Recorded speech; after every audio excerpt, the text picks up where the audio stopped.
चुनाव जीतने के बाद पहली दीपावली पर समाजवादी पार्टी के सांसद देवेश शाक एटा पहुंचे हैं, जहां सांसद देवेश शाक ने जनता दरबार लगाकर जनता की समस्याओं को सुना है। इस दौरान उन्होंने कहा है कि हर बेबस मजदूर को न्याय दिलाने के लिए आवाज उठाते रहेंगे।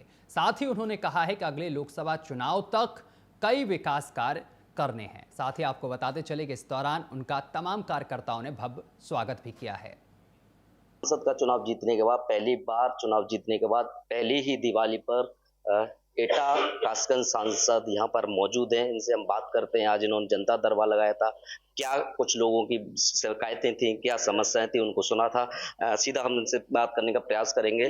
सर, आज जो आप एटा आए हैं और लोगों से मिले हैं, क्या उनकी मूलभूत समस्याएं थी, कैसे आपने देखा? सबसे पहले तो आपको और आपके चैनल के माध्यम से आपके जो व्यूअर्स हैं उनको दीपावली की शुभकामनाएं।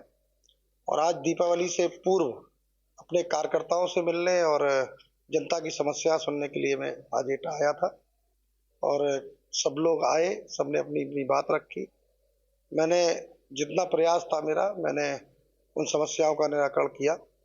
और अभी भी एक एप्लीकेशन आई है, जैसा कि एटा में सबसे ज़्यादा जो केस है वो है जमीन के, और जमीन में पुलिस प्रशासन की संलिप्तता बिना राजस्व विभाग के जो यहाँ पे दिखती है, मुझे इससे ज़्यादा मुझे कहीं नहीं दिखी।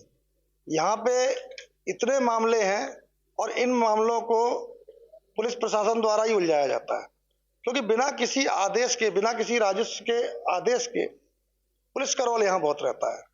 पुलिस करती क्या है, अभी एक मामला आया था सकीट थाने का, मारपीट का, जिसमें मारपीट हुई, पीड़ित पक्ष ने एफआईआर कराई, डॉक्टरी कराई, और एफआईआर होने के 4 घंटे बाद उस पर ही एफआईआर कर दी गई और उन्हीं धाराओं में कर दी गई। जबकि ये एफआईआर इसलिए करी जाती है कि समझौता आराम से हो जाए।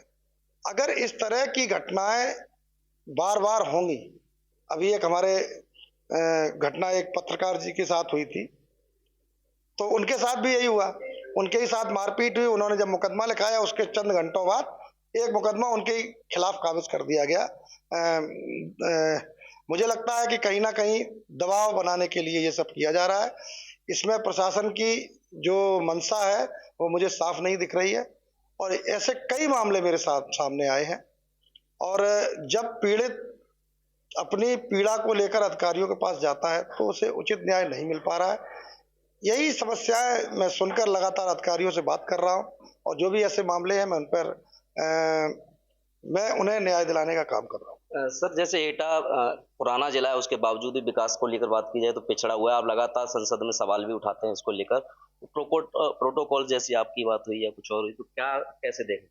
देखिए, भारतीय जनता पार्टी की सरकार में लॉ एंड ऑर्डर तो मुझे नहीं लगता कि बिल्कुल ध्वस्त है, और वो ध्वस्त इसलिए है जब एक सांसद को प्रोटोकॉल नहीं दे सकता प्रशासन, तो आम आदमी को न्याय क्या देगा?